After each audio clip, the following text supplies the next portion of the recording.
2 minutes pour comprendre, aujourd'hui, le groupe sanguin ou les groupes sanguins, je devrais dire. Je suis avec le docteur Jamel Benomar. Vous êtes responsable prélèvement à l'établissement français du sang pour l'Île-de-France. Qu'est-ce que c'est un groupe sanguin? Un groupe sanguin, c'est une sorte de carte d'identité du sang qui circule. En fait, il y a à la surface du globule rouge, il y a ce qu'on appelle des protéines. Hein, ces protéines, si on a la protéine A, ben on sera du groupe A. Si on a la protéine B, on sera du groupe B. Si on n'a ni l'un ni l'autre, ben on sera du groupe 0, que l'on appelle O. Et si on a les deux, le A et le B, on sera du groupe AB.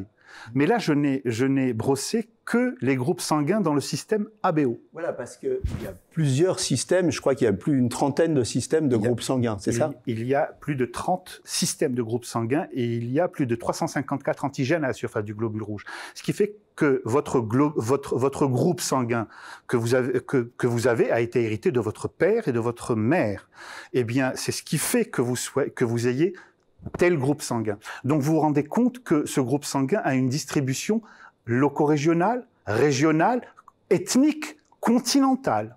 Ce qui fait que l'on va retrouver certains groupes sanguins beaucoup plus fréquents dans certaines contrées du monde par rapport à d'autres. Alors chez nous, c'est le système ABO qui s'est imposé, hein, c'est ça? C'est le système ABO qui est le plus connu. Qui est le plus connu. Mais ça n'est pas le plus dangereux. Il y a d'autres systèmes qui sont tout aussi dangereux en matière de transfusion, pardon. Qu'est-ce qu'on appelle les donneurs universels? C'est quoi cela? Alors, il y a des donneurs qui sont dits universels. Ce sont des gens qui ont à leur surface du globule rouge aucun antigène. Voilà. Ils sont c'est les O. C'est les O. Et c'est ceux qui vous intéressent parce qu'il y a trop peu de gens qui donnent du sang. Hein. Absolument. Et c'est un groupe qui est peu représenté chez les Caucasiens. C'est à peu près 4% simplement des Français. Voilà, le don du sang, pensez-y. Nos émissions vous plaisent, alors aidez-nous à faire grandir la chaîne.